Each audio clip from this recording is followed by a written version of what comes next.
Here in Kona.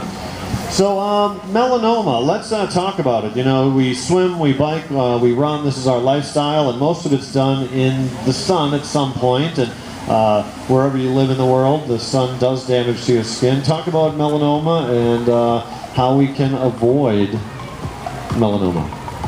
Well, it's really our chronic UV radiation exposure that increases our risk for melanoma. Also, being fair-skinned, being out in the sun a lot, as athletes are, and also folks who have more than 50 moles or a family history of melanoma have a risk for this disease. And we are here, myself, local dermatologist, and also Dr. Scott Dale, a dermatologist and Mohs surgeon from Arizona, as well as many medical and volunteers from the community to offer free skin cancer screenings here so that if people have moles, we can check them. Do you want to say a little bit about MRF and how this came to be? I do. So this is a great partnership for the Melanoma Research Foundation because, like Monica mentioned, you know, fair-skinned people, blonde hair, blue eyes, family history, those things are at a greater risk, give you a greater risk, but anyone can get melanoma. In fact, Bob Marley passed away from melanoma, and he was a very dark-complected person. So the athletes being out in the sun training as much as they do and being subjected to those rays, regardless of your skin type, you are automatically at a much higher risk because you're out in the sun training so much. You know, the largest organ in the body is the skin, and once the body overheats from internal or external, you're cooked. You got to bring that core temperature down. You got to have the right combination of electrolytes in your body. But talk about, you know, the advice for athletes when they're training and racing. Does sunscreen really work? People get confused because sometimes the sunscreens vary and sometimes they block and other times they clog the pores. Talk about that and overheating and keeping the skin cool and how using sunscreen can actually help you stay cool. Absolutely. I'm a triathlete and I've done this race here in Kona, and one of the things I know, even if people don't care about skin cancer, is that if you get a sunburn, you definitely vasodilate, and when you vasodilate, you're more easily able to dehydrate, and it definitely brings up your core temperature. So keeping yourself from getting a sunburn this week while you're here waiting for your race and during your race is going to make you perform better at your race. But the long-term picture is not just using sunscreen, but clothing, swim caps, rash guards, cycling jerseys, arm protectors, hats when you're running to cover up. And when we're using sunscreen, zinc oxide is going to be our very best protection against UVA and UVB rays. And we all remember growing up putting zinc oxide, the white stuff, on our nose when we were swimming. But zinc oxide is transparent now, and actually we have some transparent zinc oxide at the booth, and there's lots of brands now that carry transparent zinc oxide. And so if you can find one that you like that's a sport block and water resistant, that's going to be your best tool when you're out training. I'd like to add too, reapplying is huge. We see so many people that come in and say, "Oh, I'm sorry, I have a sunburn. I put sunscreen on yesterday, but somehow I still got sunburn." You need to be using SPF 30 or greater, and like Monica said, the zinc oxide is going to be your greatest protection. But reapplying is huge, and you'll see on the bottle, it'll say water resistant up to 80 minutes. So you want to be reapplying at least every 80 minutes, and if you're sweating and toweling off, things like that, you're lowering that time. So maybe even every hour or so while you're training, you're going to really need to reapply to avoid getting that sunburn. So last year, I believe we had maybe 500 people stop by your booth here at the expo, and they got a sun screening. So talk about, you had over 70 yesterday, and you had a couple dozen today. Talk about the free skin evaluation at the booth. Well, what we're doing is not just checking people's skin, but education. So when you come over to the booth, we'll educate you on what to look for on yourself or family members for basal cell, squamous cell, skin cancer, and melanoma, and also precancers. We'll educate you on sun protection and give you some samples of sunscreen, and then we're going to look you over. So you'll be looked over by a health professional and checked over by a dermatologist. And in just the last day, we've already found a couple of melanomas and basal cells and squamous cells and precancers. And what I find, I do a lot of free skin cancer screenings, and an average screening, what we know as dermatologists, is that you find about 1 melanoma per 100 people.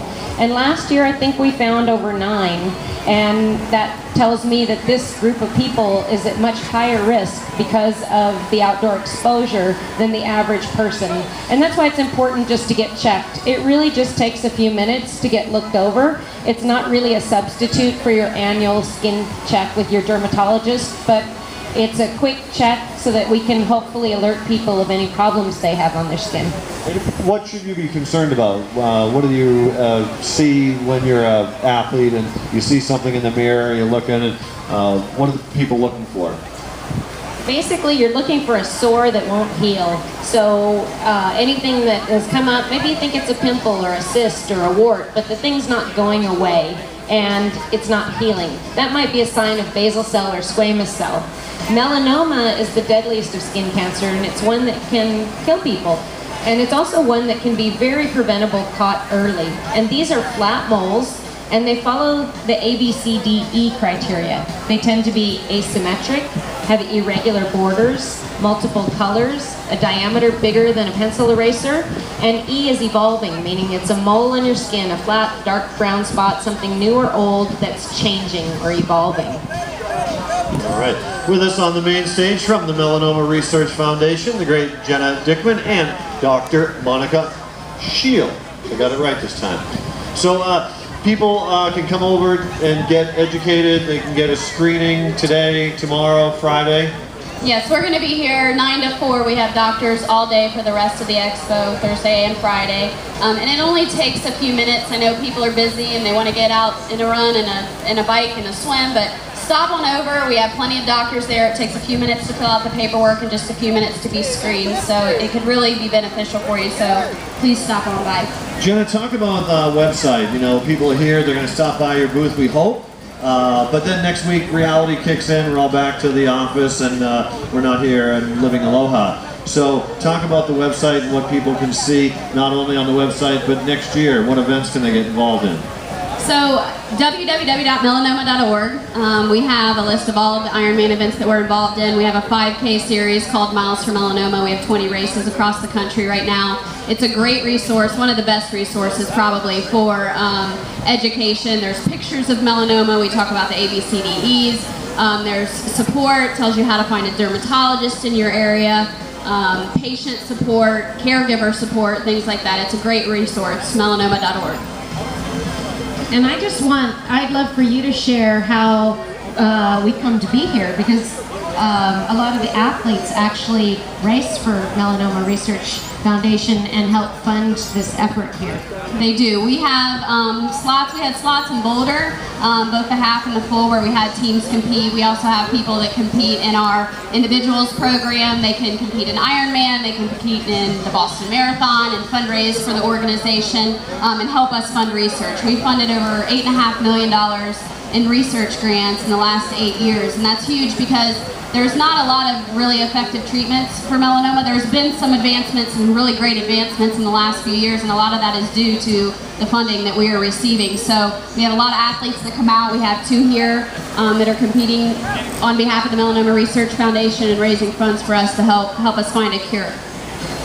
And Jenna, how did you get involved in the Melanoma Research Foundation? Well, I became involved, and I'll try not to cry, but I became involved because my best friend was diagnosed when she was 29. And she was diagnosed stage 3, and at that time, this is about eight years ago, there just weren't very many treatments, and the treatment that she did just didn't work for her. And she was a fair-complected, blonde-haired, blue-eyed. She was a tanning bed user, which is an absolute no-no. We really haven't touched on that much, but tanning beds have been ruled a carcinogen by the World Health Organization, so they are proven to cause cancer in humans. And so I lost my best friend. I started doing a fundraising event and donating the money to the Melanoma Research Foundation. They asked me to help with one of their races. I did that, and a year later I have 20 races and 12 Ironman events. So. Nice, well done, well done.